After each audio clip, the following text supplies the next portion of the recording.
You have to understand something about television history. Johnny Carson wasn't just a host. He was the untouchable, unflappable king of late night. For 30 years, he sat behind that famous desk, the coolest man in America, steering the massive ship of The Tonight Show with absolute precision. He was the straight man, the anchor, the guy who was always in control. Every night, millions of Americans tuned in, and usually they knew exactly what to expect. The formula was a well-oiled machine. A movie star would walk out, wave to the crowd, sit down and tell a perfectly rehearsed story about their cat or their vacation. Then, they'd plug their movie, Johnny would make a polite joke, the band would play, and everyone would go to bed happy. It was professional, it was polished, and honestly, sometimes it was a little bit boring. But then, there were the nights when the machine broke. There was a rare, elite breed of guest who looked at that polite formula and decided to set it on fire. These weren't interviews, they were hostile takeovers. We're talking about the moments where the script didn't just go out the window, it was shredded, burned, and thrown into the audience. We are looking at the specific legends who turned the biggest show on earth into a crime scene of comedy. The guests who made Johnny laugh so hard he was physically helpless, pounding the desk, wiping tears from his eyes, and begging for mercy. We're talking about moments of genuine danger, where wild animals attacked the host, where whipped cream fights destroyed the studio, and where insults cut so deep the audience gasped. These are the nights when Johnny Carson stopped being the host and became just another fan in the audience, watching in shock as his own show spiraled into beautiful, hilarious madness. I'll never know. Don Rickles. If there was one man who could walk onto the Tonight Show set and treat it like he owned the place, it was Don Rickles. Most guests walked out humble, waving to the crowd, terrified of messing up. Not Don. He walked out like a mob boss entering a restaurant he planned to burn down. He didn't just sit down and chat, he launched an immediate assault on everyone in the room. He roasted Johnny to his face, he roasted the audience, and he even roasted the band leader, Doc Severinsen. He attacked anyone unlucky enough to be in his line of sight, and his chaotic energy was legendary. The danger of Rickles was half the joke, because nobody in that studio, not the producers and certainly not the guests, knew who he would attack next. But the defining moment of their relationship, and perhaps the funniest moment in the show's history, was the legendary cigarette box incident. It started when Rickles was guest hosting the show. During a bit, he got a little too rowdy and accidentally broke Johnny's prized wooden cigarette box, a box Johnny had kept on his desk for 9 years. Rickles laughed it off, thinking he got away with it. He was wrong. A few days later, Johnny Carson did something unprecedented. He left his own studio, walked across the hall, and crashed the set of Rickles' own show, CPO Sharkey, while they were taping live. The cameras were rolling as Johnny stormed onto the set, interrupting the scene to confront him. Rickles, usually the alpha male, instantly crumbled when he saw the boss. He looked at Johnny and stammered, "I picked my box up off my desk that I've had for 9 years. My box is broken." The king of insults was reduced to begging. He actually pleaded, "Please, I want to be with you," while Johnny just stood there staring him down. Carson eventually showed mercy, telling him, "Don't humble yourself, brother." It was a rare moment where the bully got bullied. Johnny respected Rickles enough to let him say things no other guest would dare say, mocking his marriages, his clothes, and his haircut with zero mercy. That is a nice outfit. Thank you. Finally, we have to talk about the queen of pop, Madonna. Her appearance on The Tonight Show in the late 80s brought a completely different energy to the studio. Unadulterated flirtation. This wasn't about telling jokes, it was about power. When Madonna sat down, the dynamic in the room shifted instantly. She was at the absolute height of her fame, the biggest star on the planet, and she was a talk show virgin. This was one of her first major sit-downs. Most guests would be nervous, but Madonna played with Johnny in a way few women ever dared. She was bold, suggestive, and completely confident. There was a palpable tension in the air that you could cut with a knife. Rumors and tabloids at the time went wild speculating about the chemistry between the two. She teased him, played coy, and dropped double entendres that left the king of late night looking genuinely flustered. She famously gifted him a pair of her sunglasses, and when he put them on, the power dynamic completely flipped. For a few minutes, it wasn't Johnny's show anymore. It was Madonna's world, and he was just living in it. It was a different kind of loss of control for Johnny. He wasn't being roasted by Rickles or attacked by an animal. He was being seduced. It showcased his humanity in a way we rarely saw. Underneath the suit and the desk, he was just a guy trying to keep his cool while sitting next to the most intimidatingly charismatic woman in the world. It was electric television because it felt intimate, dangerous, and completely unscripted. His mind goes. Would you welcome Mr. Charles Grodin? That is the most self-effacing. Then there was Charles Grodin. If you wanted a guest who would play along, smile at the camera, and tell a nice, safe story about filming a movie, you did not invite Charles Grodin. He developed a persona that was completely unique in the history of late-night television, the guest who absolutely, positively hated being there. When Grodin walked out, the energy in the room shifted from celebration to hostage situation. He wouldn't just sit there. He would act bored, rude, or openly hostile toward Johnny. He would look around the studio like he was smelling something bad. He would complain about the questions Johnny asked, telling him they were stupid or repetitive. He would stare blankly at the audience when they laughed, as if he couldn't understand why they were making noise. It was a high-wire act of anti-comedy that was so dry it was practically a fire hazard.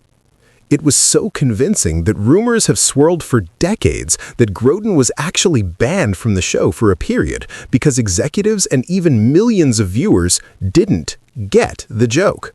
They thought he was legitimately being a jerk.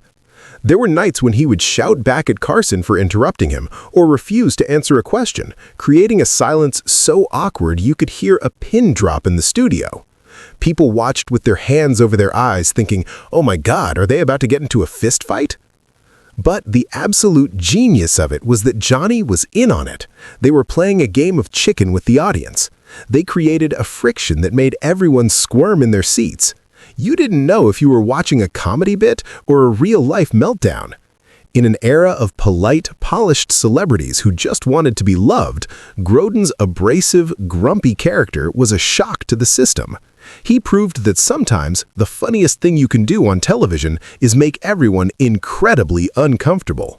Years in this damn show, you never gave me a gift. Well, I just want to talk about it. 14 years. Funny tone, laugh. Joan Rivers was a force of nature. In an era where female comedians were often expected to be polite or self-effacing, Joan was a weapon. While other guests polished their stories to look good, Joan brought rapid-fire attacks aimed at Hollywood, marriage, and most shockingly, herself.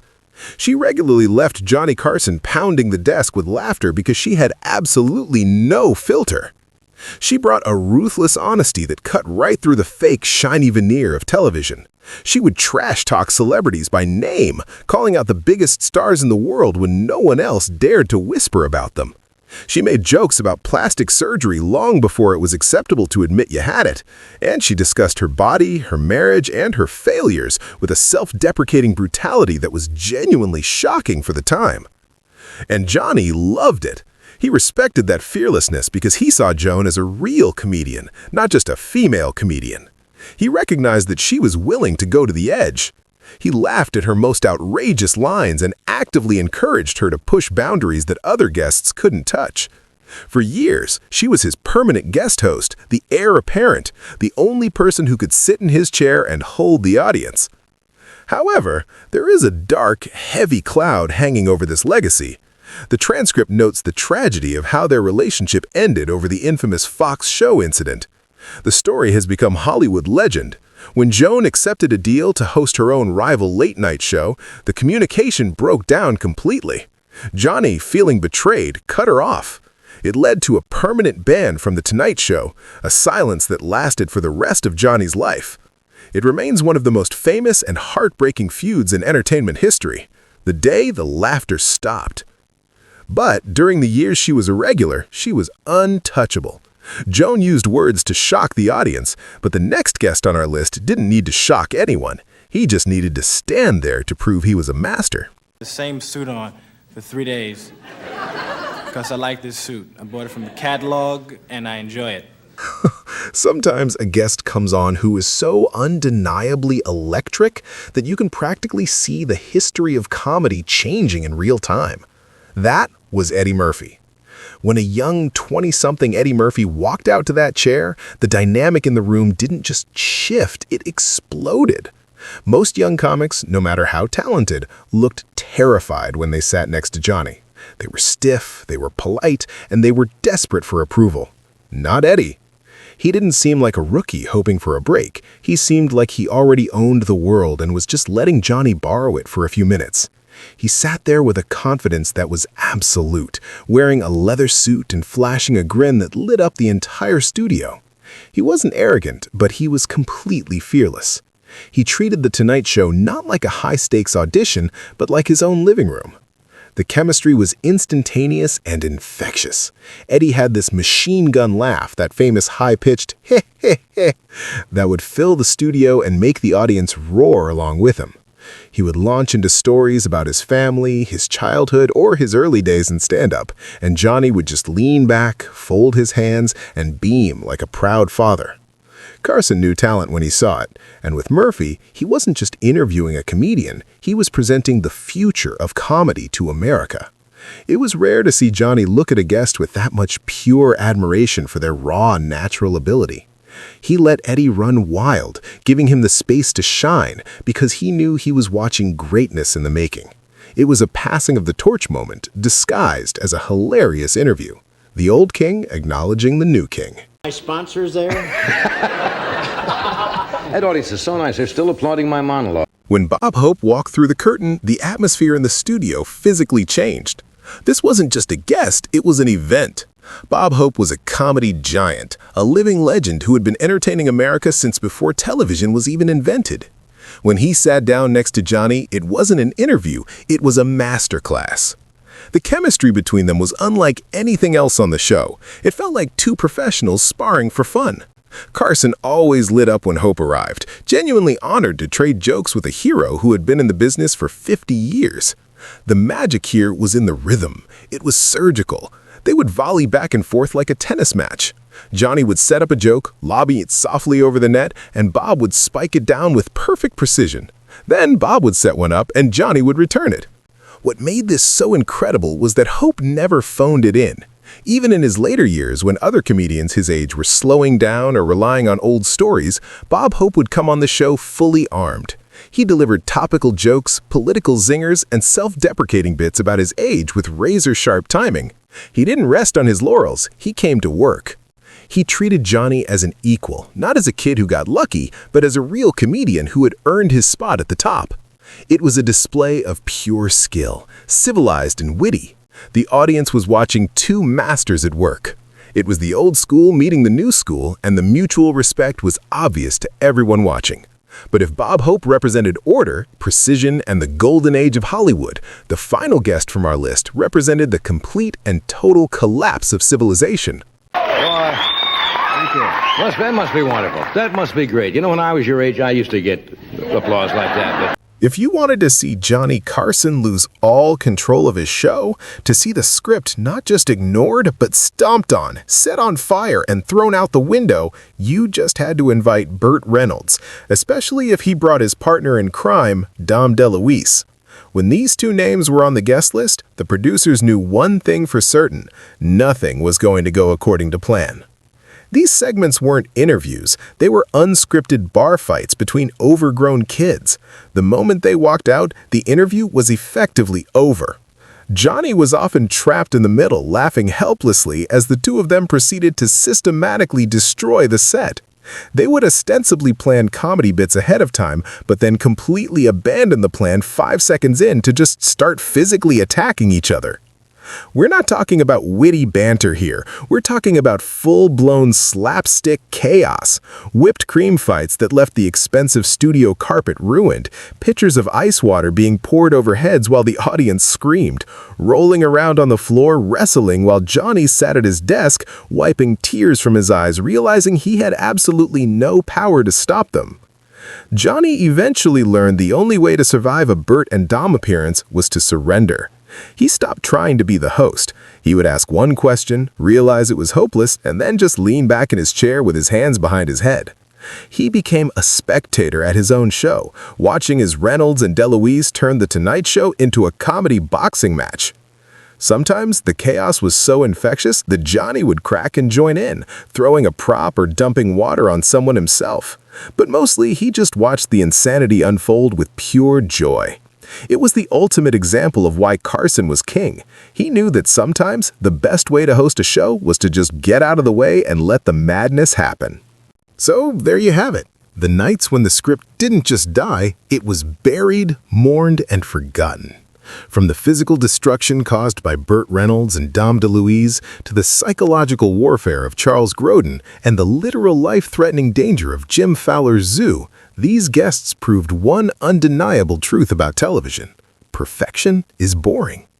We live in an era now where everything is polished. Interviews are pre-screened, jokes are approved by publicists, and everyone is terrified of saying the wrong thing.